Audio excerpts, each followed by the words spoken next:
بسم الله الرحمن الرحيم.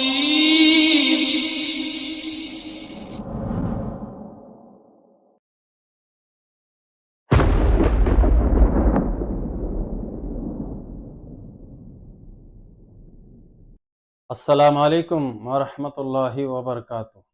ಪರಮ ದಯಾಮಯನು ಕರುಣಾನಿಧಿಯು ಆದ ಅಲ್ಲಾಹನ ನಾಮದಿಂದ.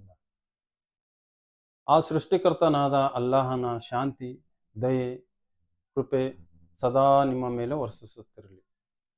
ಇಂದಿನ ವಿಡಿಯೋದಲ್ಲಿ ಮೊಹರಂ ತಿಂಗಳು ಮತ್ತು ಇಸ್ಲಾಮಿನ ಬೋಧನೆಯ ಬಗ್ಗೆ ಮೊದಲನೇ ಭಾಗವನ್ನು ಪ್ರಕಟ ಮಾಡಲಾಗಿತ್ತು. ಇಂದಿನ ಈ ವಿಡಿಯೋದಲ್ಲಿ ಈ ವಿಷಯದ ಎರಡನೇ ಭಾಗವನ್ನು ಪ್ರಕಟಿಸಲಾಗುವುದು ಇನ್ಶಾ ಅಲ್ಲಾ. ಮೊಹರಂ ತಿಂಗಳ 10ನೇ ದಿನಾಂಕವನ್ನು ಆಶುರ ಎಂದು ಕರೆಯಲಾಗುತ್ತದೆ. ಸಹಿ ಮುಸ್ಲಿಂ 1162 ಹದೀಸ್ ಗ್ರಂಥದಲ್ಲಿ ಉಲ್ಲೇಖಿಸಿರುವ ಪ್ರಕಾರ ಆಶುರ ದಿನದ ಉಪವಾಸ ಇಂದಿನ 1 ವರ್ಷದ ಪಾಪಗಳನ್ನು ಕ್ಷಮಿಸಲಾಗುತ್ತದೆ. ಪ್ರವಾದಿ ಮೊಹಮ್ಮದ್ ಸಲ್ಲಲ್ಲಾಹು ಅಲೈಹಿ ವಸಲ್ಲಂರವರು ಆಶುರ ದಿನದ ಉಪವಾಸವನ್ನು ಆಚರಿಸುತ್ತಿದ್ದರು. ಈ ದಿನದಂದು ಮೂಸಾ ಅಲೈಹಿಸ್ಸಲಾಂ ಫಿರ್ಔನಿನಿಂದ ಮುಕ್ತರಾಗಿರುವ ಪುರಾವೆ ಕೂಡ ಹದೀಸ್ ಗ್ರಂಥಗಳಲ್ಲಿ ಲಭಿಸುತ್ತದೆ.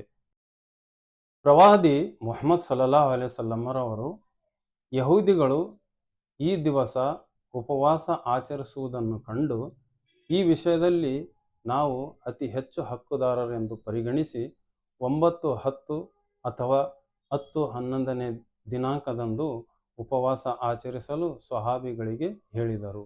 ಅಸ್ಸಲಾಮು ಅಲೈಕುಂ ವರಹಮತುಲ್ಲಾಹಿ ವಬರ್ಕಾತು.